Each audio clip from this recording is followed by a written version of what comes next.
सुप्रभात बच्चों।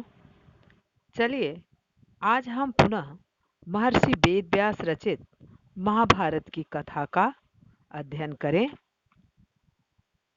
बच्चों, अब तक हमने जाना कि महाभारत ग्रंथ में पांडवों और कौरवों के संघर्ष की कहानी है, जो कुरुक्षेत्र के मैदान में 18 दिन तक लड़े गए, जिसमें पांडवों की जीत हुई क्योंकि यह युद्ध सच्चाई के लिए लड़ी गई थी तथा कृष्ण ने पांडवों का साथ दिया था सारथी बनकर।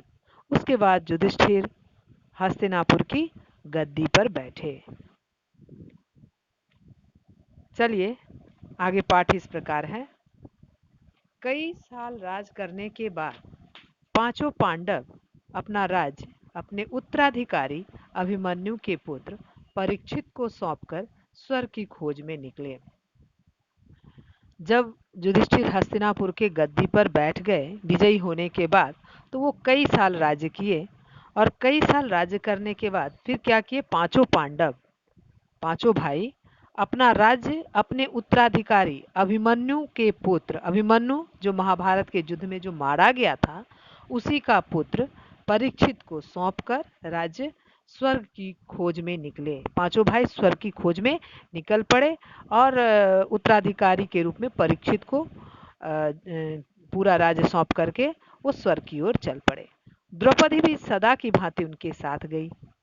युधिष्ठिर अपने साथ अपना स्वामी भक्त कुत्ता भी ले गए थे। कुत्ता युधिष्ठिर का के साथ हमेशा रहता था, तो उसे भी अपने साथ ले गए। युधिष्ठिर के भाइयों और द्रौपदी के रास्ते में ही मृत्यु हो गई। युधिष्ठिर के चारों भाई और द्रौपदी रास्ते में ही मर चुकी थी। युधिष्ठिर अपने कुत्ते को साथ लेकर स्वर्ग के दरवाजे पर पहुंचे। वहां उनसे कहा गया कि वह स्वर्ग में तभी दाखिल हो सकते हैं जब अपने कुत्ते को पीछे छोड़ दें। युधिष्ठिर को कहा गया कि आप स्वर्ग आइए लेकिन अपने कुत्ते को छोड़ दीजिए, पर युधिष्ठिर कहाँ मानने वाले थे। युधिष्ठिर का प्रेम देखकर देवता खुश हो गए और उन्होंने दोनों को स्वर्ग में जाने दिया। लेकिन युधिष्ठिर कुत्ते के बिना जाने को स्वर्ग तैयार नहीं थे, तो युधिष्ठिर का कुत्ते के प्रति प्रेम देखकर देवता खुश हो गए और दोनों को स्वर्ग में आने दिया। महाभारत संसार का सबसे लंबा महाकाव्य है। बच्चों, इस लाइन को अंडरलाइन करेंगे। महाभारत संसार का सबसे लंबा महाकाव्य है।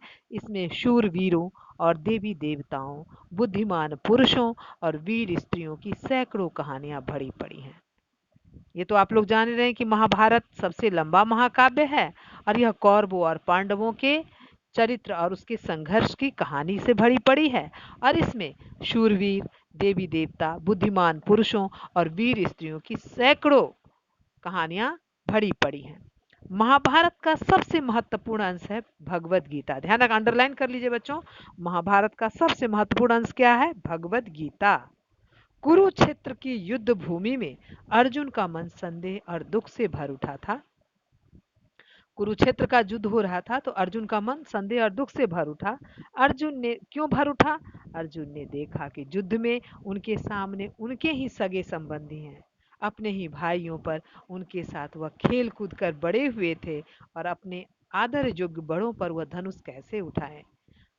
अर्जुन सोचने लगे, जिनके साथ हम बंधु बांधवों के साथ खेले कूदे, उन पर हम अपना धनुष कैसे उठाए। यही सोचकर अर्जुन दुखी हो रहे थे।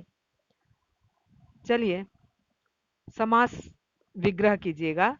महाकाव्य, महान है जो काव्य, कर्मधारय समास। देवी देवताओं, देवी और देवताओं, द्वंद्व समास। युद्ध भूमि, युद्ध के लिए भूमि, तत्पुरुष समास। गृह कार्य नोट करेंगे बच्चों। कुरुक्षेत्र के युद्ध भूमि में अर्जुन का मन संदेह संदेश को ठीक कर लीजिएगा, संदेह तथा दुख से क्यों भर उठा। स्क्रीन पर संदेश लिखा हुआ, उसको ठीक कर लीजिएगा, संदेह होगा। संदेह तथा दुख से क्यों भर उठा। दूसरा, देवताओं ने युधिष्ठिर को स्वर्ग में क्यों जाने दिया। चलिए आज के लिए इतना ही। धन्यवाद।